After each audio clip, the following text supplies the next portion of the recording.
श्रीमद् भागवतम दशम स्कंद अध्याय 68 सांब का विवाह। सुखदेव गोस्वामी ने कहा, हे राजन, जाम्बवती के पुत्र सांब ने जो सदैव युद्ध में विजयी होता था, दुर्योधन की पुत्री लक्ष्मणा का उसके स्वयंवर समारोह से अपहरण कर लिया। क्रुद्ध कौरवों ने कहा, इस बुरे आचरण वाले बालक ने हमारी अविवाहिता कन्या को उसकी इच्छा के विरुद्ध बलपूर्वक हर कर हमारा अपमान किया है। बुरे आचरण वाले इस सांब को बंदी बना लो। आखिर वृषणी जन हमारा क्या कर लेंगे? वे हमारी ही कृपा से हमारे द्वारा प्रदत्त पृथ्वी पर शासन कर रहे हैं। यदि वृषणी लोग यह सुनकर कि उनका पुत्र पकड़ा गया है यहाँ आते हैं, तो हम उनके घमंड को तोड़ डालेंगे। इस प्रकार से वे उसी तरह दमित हो जाएंगे जिस तरह कठोर नियंत्रण के अंतर्गत शारीरिक इंद्रियां दमित हो जाती हैं। यह कहकर तथा कुरुवंश के वयोवृद्ध सदस्य द्वारा अपनी योजना की स्वीकृति लेने पर कर्ण, शल, भूरी, यज्ञकेतु तथा सुयोधन सांब पर आक्रमण करने के लिए कूच कर गए। दुर्योधन तथा उसके साथियों को अपनी ओर दौड़ते देखकर महारथी सांब ने अपना सुंदर धनुष धारण कर लिया और वह सिंह की तरह अकेला खड़ा हो गया। पकड़ने के लिए कृत संकल्प क्रुद्ध कर्ण इत्यादि धनुर्धरों ने जोर जोर से सांब से कहा, ठहरो और युद्ध करो, ठहरो और युद्ध करो। वे उसके पास आए और उस पर बाणों की वर्षा करने लगे। हे कुरुश्रेष्ठ, चूंकि कृष्ण के पुत्र सांब को कुरुगण अनैतिक रीति से तंग कर रहे थे, अतः यदुकुल का वह प्रिय पुत्र उनके आक्रमण को सहन नहीं कर सका, जिस तरह एक सिंह क्षुद्र पशुओं के आक्रमण को सहन नहीं कर पाता। अपने अद्भुत धनुष की टंकार करके वीर सांब ने बाणों से कर्ण आदि 6 योद्धाओं पर प्रहार किया। उसने 6 रथों को उतने ही बाणों से, 4 घोड़ों की टोली को 4 बाणों से और प्रत्येक सारथी को एक एक बाण से भेद डाला। इसी तरह उसने रथों की भाग डोर संभालने वाले रथी महान धनुर्धरों पर भी प्रहार किया। शत्रु योद्धाओं ने सांब को उसके इस पराक्रम प्रदर्शन के लिए बधाई दी, किंतु उन्होंने उसे रथ से नीचे उतरने पर विवश कर दिया और उसके बाद उनमें से 4 ने उसके 4 घोड़ों को मार दिया। एक ने उसके सारथी को मार डाला और दूसरे ने उसके धनुष को तोड़ डाला। युद्ध के दौरान सांब को रथ विहीन करके कुरु योद्धाओं ने बड़ी मुश्किल से उसे बांध लिया और तब वे उस कुमार तथा अपनी राजकुमारी को लेकर विजयी भाव से अपने नगर में प्रविष्ट हुए। हे राजन, जब यादवों ने श्री नारद से यह समाचार सुना तो वे क्रुद्ध हो उठे। राजा उग्रसेन द्वारा प्रेरित किए जाने पर उन्होंने कुरुओं के विरुद्ध युद्ध की तैयारी कर ली, किंतु भगवान बलराम ने वृषणी वीरों के क्रोध को शांत किया। जिन्होंने पहले से अपने कवच धारण कर लिए थे। कलह के युग को शुद्ध करने वाले बलराम कुरुओं तथा वृष्णियों के बीच कलह नहीं चाहते थे। अतः वे ब्राह्मणों तथा परिवार के गुरुजनों, बड़े बूढ़ों के साथ अपने रथ पर हस्तिनापुर गए। उनका रथ सूर्य की तरह तेजोमय था। जब वे जा रहे थे तो ऐसे लग रहे थे मानो प्रधान ग्रहों द्वारा गिरा चंद्रमा हो। हस्तिनापुर पहुंचकर बलराम नगर के बाहर एक बगीचे में रह गए और उद्धव को धृतराष्ट्र के इरादों का पता लगाने के लिए आगे भेज दिया। अंबिका पुत्र धृतराष्ट्र तथा भीष्म, द्रोण, बाहलिक तथा दुर्योधन को समुचित आदर देकर उद्धव ने उन्हें बतलाया कि भगवान बलराम आ गए हैं। यह सुनकर कि उनके प्रियतम मित्र बलराम आ चुके हैं, वे अत्यधिक प्रसन्न हुए और सर्वप्रथम उन्होंने उद्धव का आदर किया। तत्पश्चात वे अपने हाथों में शुभ भेंटें लेकर भगवान से मिलने गए। वे भगवान बलराम के पास गए और गोवों तथा अर्घ्य की भेंटों से यथोचित विधि से उनकी पूजा की। पूर्वों में से उन लोगों ने जो उनकी असली शक्ति से परिचित थे, भूमि को सिर से छूकर उन्हें प्रणाम किया। जब दोनों पक्षों ने सुन लिया कि उनके संबंधी गण कुशल मंगल से हैं और दोनों ने एक दूसरे से कुशल मंगल तथा स्वास्थ्य के विषय में पूछताछ कर ली, तो बलराम ने कुरुओं से सीधे तौर पर इस प्रकार से कहा। बलराम जी ने कहा, राजा उग्रसेन हमारे स्वामी तथा राजाओं के भी शासक हैं। तुम लोग एकाग्र चित्त से उसे सुन लो, जो उन्होंने तुम लोगों को करने के लिए कहा है, और तब उसे तुरंत करो।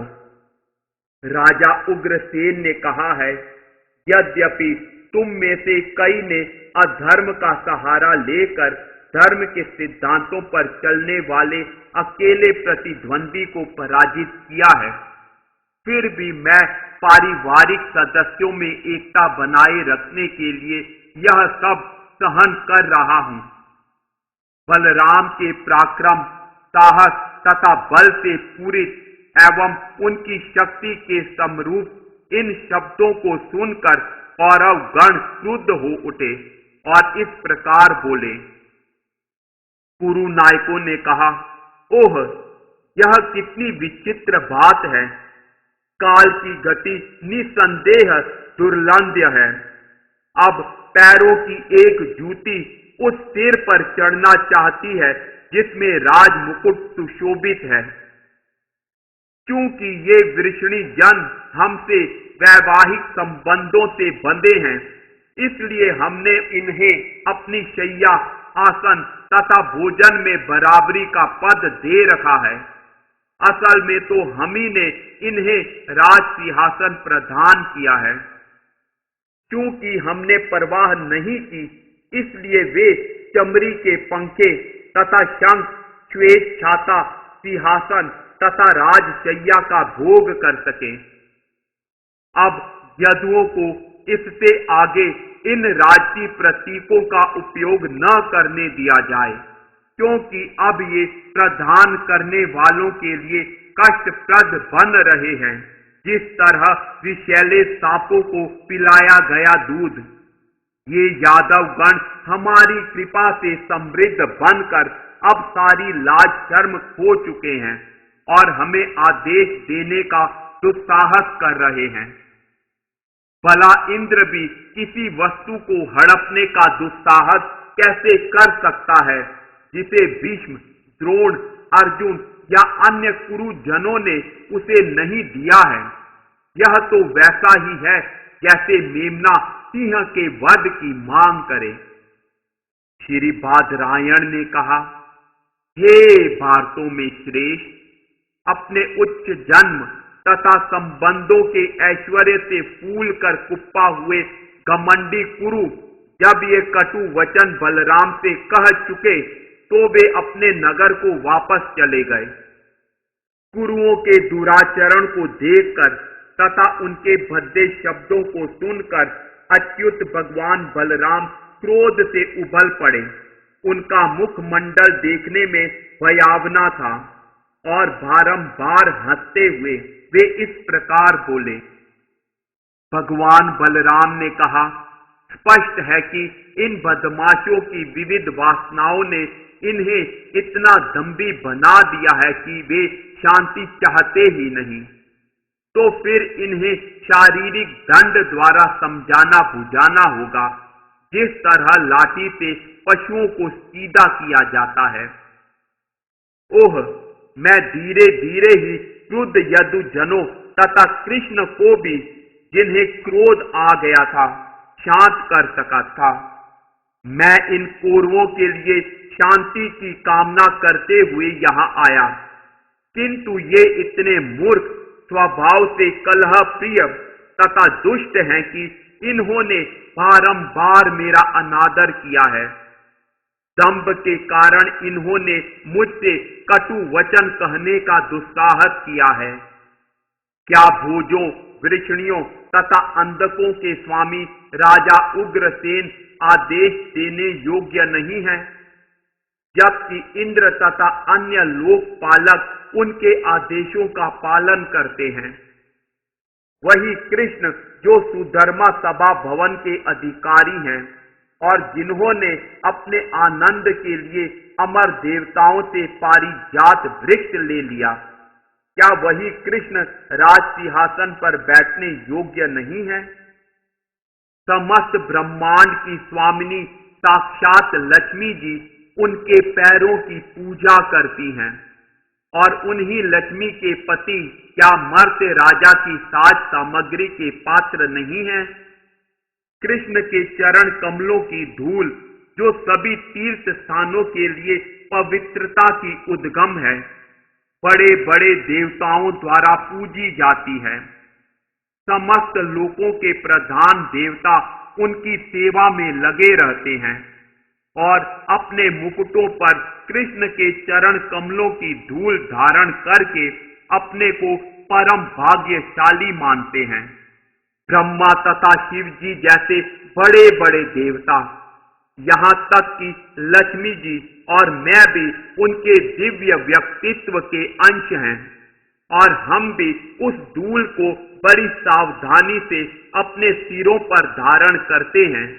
क्या इतने पर भी कृष्ण राज प्रतीकों का उपयोग करने या राज सिंहासन पर बैठने के योग्य नहीं है? हम वृषणी गण केवल उस छोटे से भूभाग का भोग करते हैं जिस किसी की पुरुगण हमें अनुमति देते हैं और हम निसंदेह जूते हैं, जबकि कुरुगण स्थिर हैं। जरा देखो तो इन अभिमानी कुरुओं को जो सामान्य शराबियों की तरह अपने तथाकथित अधिकार से उन्मत्त हैं। ऐसा कौन वास्तविक शासक जो आदेश देने के अधिकार से युक्त है उनके मूर्खतापूर्ण एवं बेतुके शब्दों को सह सकेगा? क्रुद्ध बलराम ने घोषणा की, आज मैं पृथ्वी को कौरवों से विहीन कर दूंगा। यह कहकर उन्होंने अपना हलायुद्ध ले लिया और उठ खड़े हुए, मानो तीनों लोकों को स्वाहा करने जा रहे हों। भगवान ने क्रुद्ध होकर अपने हल की नोक से हस्तिनापुर को उखाड़ा और संपूर्ण नगर को गंगा नदी में फेंकने की मंशा से उसे घसीटने लगे। घसीटे जा रहे अपने नगर को समुद्र में गन्नाई की तरह डगमगाते तथा गंगा में गिरने ही वाला देखकर सारे कौरव भयभीत हो उठे। वे अपने प्राण बचाने के लिए अपने साथ अपने परिवारों को लेकर भगवान की शरण लेने गए।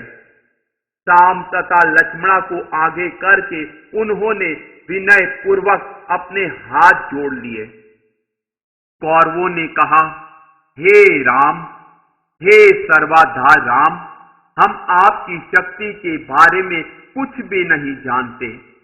कृपया हमारा अपराध क्षमा कर दें, क्योंकि हम अज्ञानी हैं तथा बहकावे में आ गए थे। आप केवल जगत का सृजन, पालन तथा संहार करते हैं और आपका कोई पूर्व हेतु कारण नहीं है। दरअसल हे प्रभु, विद्वानों का कहना है कि जब आप अपनी लीलाएं करते हैं तो सारे संसार आपके खिलौने जैसे होते हैं। हे हजार सिरों वाले अनंत, आप अपनी लीला के रूप में इस भूमंडल को अपने एक सिर पर धारण करते हैं। संहार के समय आप सारे ब्रह्मांड को अपने शरीर के भीतर लीन कर लेते हैं और अकेले बचकर विश्राम करने के लिए लेट जाते हैं। आपका क्रोध हर एक को शिक्षा देने के निमित्त है। यह घृणा या द्वेष की अभिव्यक्ति नहीं है। हे परमेश्वर, आप शुद्ध सतोगुण को धारण करते हैं और इस जगत को बनाए रखने तथा इसकी रक्षा करने के लिए ही क्रुद्ध होते हैं। हे समस्त जीवों के आत्मा, हे समस्त शक्तियों को धारण करने वाले, हे ब्रह्मांड के अव्यय सृष्टा, हम आपको नमस्कार करते हैं और नमस्कार करते हुए आपकी शरण ग्रहण करते हैं।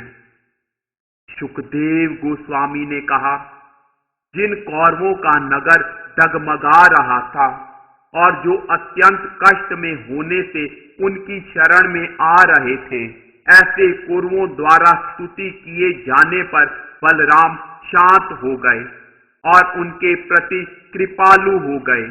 उन्होंने कहा, डरो मत। फिर उनके भय को हर लिया। अपनी पुत्री के प्रति अत्यंत वत्सल दुर्योधन ने उसे दहेज में 1260 वर्षीय हाथी, 1,20,000 घोड़े, 6,000 सूर्य जैसे चमकते सुनहरे रथ तथा 1,000 दासियां दी, जो गलों में रत्न जटित हार पहने थी। यादवों के प्रमुख भगवान ने इन सारे उपहारों को स्वीकार किया और तब अपने पुत्र तथा अपनी पुत्र वधू सहित वहां से प्रस्थान किया और उनके शुभ चिंतकों ने उन्हें विदाई दी। तब भगवान हलायुध अपने नगर द्वारका में प्रविष्ट हुए और अपने संबंधियों से मिले, जिनके हृदय उनसे अनुराग में बंधे थे। सभा भवन में उन्होंने कुरुओं के साथ हुई प्रत्येक घटना यदुओं से कह सुनाई। आज भी हस्तिनापुर नगर गंगा के तट पर दक्षिणी दिशा में उठा हुआ दिखता है। इस तरह यह भगवान बलराम के पराक्रम का सूचक है। इस प्रकार श्रीमद् भागवत के 10वें स्कंद के अंतर्गत सांब का विवाह नामक 68वें अध्याय के भक्ति वेदांत स्वामी श्रील प्रभुपाद के विनीत सेवकों द्वारा रचित तात्पर्य पूर्ण हुए।